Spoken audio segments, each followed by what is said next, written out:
www.jennifer.com/career. Well, after you have a child, you experience a lot of changes emotionally and physically. The one that I'm going through right now is hair loss. It's this morning's topic in my continued series, Journey to Motherhood.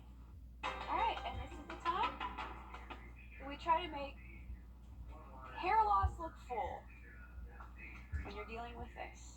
Oh, how I miss those days of luscious, full hair when you could just do a little fluff here and there and boom, you were done. Now, it's a scenario postpartum moms know about all too well. When you comb through your hair and it feels like half of it is in the palm of your hand. Dermatologist Dr. Morgan Takor says she sees this a lot. There's a lot of things that can trigger it, but any kind of significant stress on the body, whether it's having a baby, surgery, illness, we see it a lot after COVID too. So are we wasting our money with all of the hair loss products that are out there? Ultimately, once that hair cycle decides to shift from that growth phase into that shedding phase, there's really nothing you can do to change it at that point aside from giving it time. Patience, something I don't have much of. So how long do we mamas have to wait? Usually you don't see regrowth until like 6 to 12 months after that's resolved. And while that may feel like a long time, fortunately, it's not forever. A good thing I can always reassure people is that it does come back. That's one good thing. And you will never lose all of your hair. So you're not going to go completely bald, but you will notice significant shedding.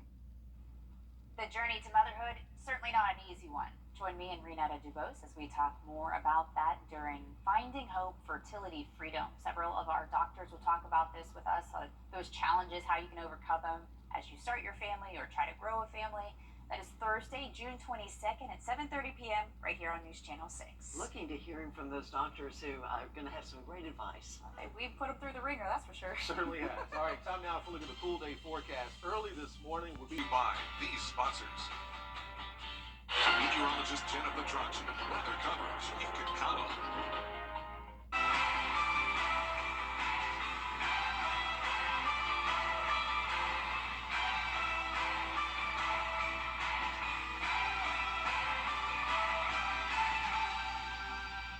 Good afternoon, everyone. I'm Jennie Montgomery. Thank you for joining us as we take time today to talk very intimately about an issue that affects both women and men, infertility.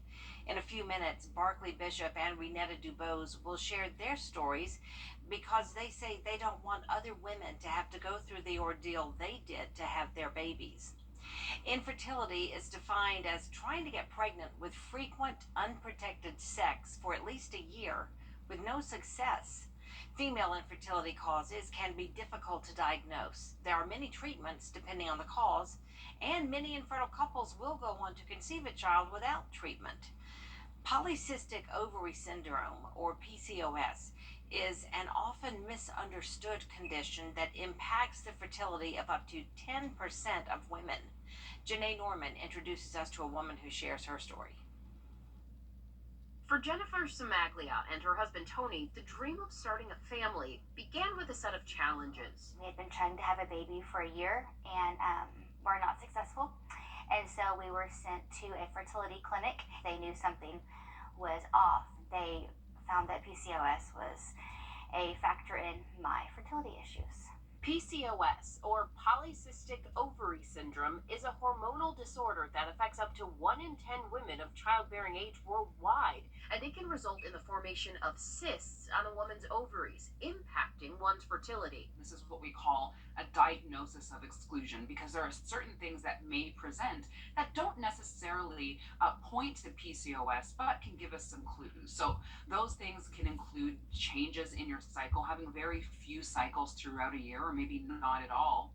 And then also sometimes having some changes across the body, such as increased hair growth, such as on the face, on the chest area. For Jennifer, the diagnosis was key to coming up with the solution of IVF, which eventually resulted in the successful implantation of 2 embryos. When we went in and they said, "You're having twins," I was like, "You are lying. There is no way." And they turned that screen around and I was like, "Oh my goodness." Now, the parents of 8-year-olds Lexi and Lacey, Jennifer and Tony are about to become parents again. you have this vision for yourself and what your life will look like. And PCOS and fertility definitely threw a wrench in my plans. But I can only be thankful for this journey because I have two beautiful children, two girls who are beautiful, and I have a son on the way. Janae Norman, ABC News, New York. And someone else you see right here on WJBF News Channel 6 has been very open about her journey through PCOS. Renetta Dubose and Barclay Bishop are raising awareness about infertility issues in an upcoming special, Finding Hope, Fertility Freedom. And they are joining me today to talk about what prompted them to produce this special program in the first place. And ladies, this no doubt is going to share a lot of important information with our viewers, and it's going to give a lot of hope to other women who are struggling to get pregnant. The good news here is that you both have precious children today, and I got to hold all of them recently. That was just wonderful. But Renetta, you have helped a lot of us learn about PCOS through your reporting and also through your advocacy up in Washington, D.C., when you've gone and you have lobbied different legislators, and that's been so important to you. How did you get the diagnosis of PCOS in the first place? Jenny, I was a college graduate and I had problems with my menstrual cycle. So it was going on for 2 weeks, and there was not for too much TMI, it was a lot of clotting. And my sorority sisters were very close with me at the time, and I said, this is what's going on. And someone said, Netta, go see the doctor. And so I went to my general doctor, and she diagnosed me with PCOS. And I said, what is that? She said, polycystic ovary syndrome, and you got it just like you got your brown eyes from your mom. And I said, Mom, you gave me PCOS. And she said, what is that? And so that is how a lot of women and girls, in this country and across the world see PCOS. They have no idea what it is until they maybe try to conceive, or maybe they're having issues with their menstrual cycles, or they're having other issues that are unrelated, they think, but it really is. And they go in and they get diagnosed. And I was 22, but I realized my symptoms started well before that. I was a teenager having issues. And the really cool thing, and I know that a lot of you have experienced this within your own circle of friends. When my daughter went to college, she was suddenly diagnosed with PCOS, and I immediately was like texting Renetta because I knew, and I didn't know much about it. And so Renetta, you were really helpful to me with that. The other thing that we want to talk about is infertility and Barclay and what you went through. You went through lots of treatments, and you suffered several miscarriages, Barclay, before you finally were able to give birth to your first baby. And that was quite a journey for you. Yeah, 5 miscarriages that we went through. And I remember that first one happened in the first year of marriage, and we weren't really even planning on having any children yet. And then I get this that I'm pregnant, and I go into the OB, and that we had a heartbeat. And then I went in a couple of weeks later with my husband, who could finally make the appointment, and there was no heartbeat, and it rocked my world. I had no idea that this could have happened to me. And somebody actually watching the show that day when I came back, and I mentioned that I'd been out because I had this miscarriage, said, maybe you should just come in and check with this fertility specialist who I work for. And I thought, there's just no way. I mean, this is just one of 4 that this could happen to. And we started down that journey, and I'm so thankful that I took that action step, because I had no clue that this was going to be what it ended up being. I had my last miscarriage before my second baby, so maybe 3 years later, 2 years later, I had been going through that period of time. And it was, when we talk about the special Finding Hope, I mean, I felt hopeless. I thought, I can't even imagine what it's like to have a baby. And it took away, it really stole the joy from me every time I would get pregnant, because it was like people were watching to see what I did. Is she going to be upset? Is she going to be weary and cautious that this baby's actually going to happen? And so you just have these highs and lows of, and honestly, like, as callous as it sounds, by the 5th miscarriage, I was just like, okay, well, okay, now let's go again. What's the next step that we're going to go through? And for me, mine ended up being that a steroid is what I needed, and Okay. and we had a couple rounds of steroid, and I thought, wow, like, could I have ever figured this out earlier? Maybe not. I don't know. Like, maybe just at that moment, the steroid is what I needed. But that was just the oddest thing to me to go through all of that. And I couldn't tell you if that is something that could have ever been discovered early on. Well, that's the interesting thing about medicine is how it changes and how rapidly it can change. And your special Finding Hope, Fertility Freedom will have doctors. Your doctors will be a part of it. You'll have a chance to ask your questions. And I want to tell you how valuable I know that can be, because all three of us, I from a teenager was told I was not going to be able to have children because at 19 I was diagnosed with endometriosis, and that came after many doctors thought everything was in my head. Because when I was a young woman, the idea was that endometriosis happened to women who were in their 40s and had put off having children. They never dreamed that a college student could be having endometriosis, but a laser laparoscopy showed that that's exactly what I had. It's been interesting because you have said to me that your mother and I just experienced the same thing. Mm-hmm. And Dr. Dubose thinks that I probably had PCOS as well. Oh, you did. But they did it, but there was no name for it back then when we went around in horse and buggies. We didn't know what that was then. But I think that, because here we are in different generations and different stages, and medicine has come so far. Both of you had heard of endometriosis. That was not a big deal for you all. But for me as a college student, I was educating a lot of my peers about endometriosis.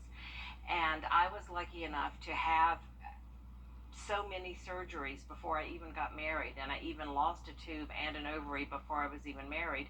And then amazingly, had 3 children on 1 ovary before I had to have a hysterectomy because of endometriosis in my 30s. But I was able to have those babies, and I think that gives a lot of hope. And when I meet women with endometriosis, I always want them to know, hey, Yeah. I had it too, and I have 3 children.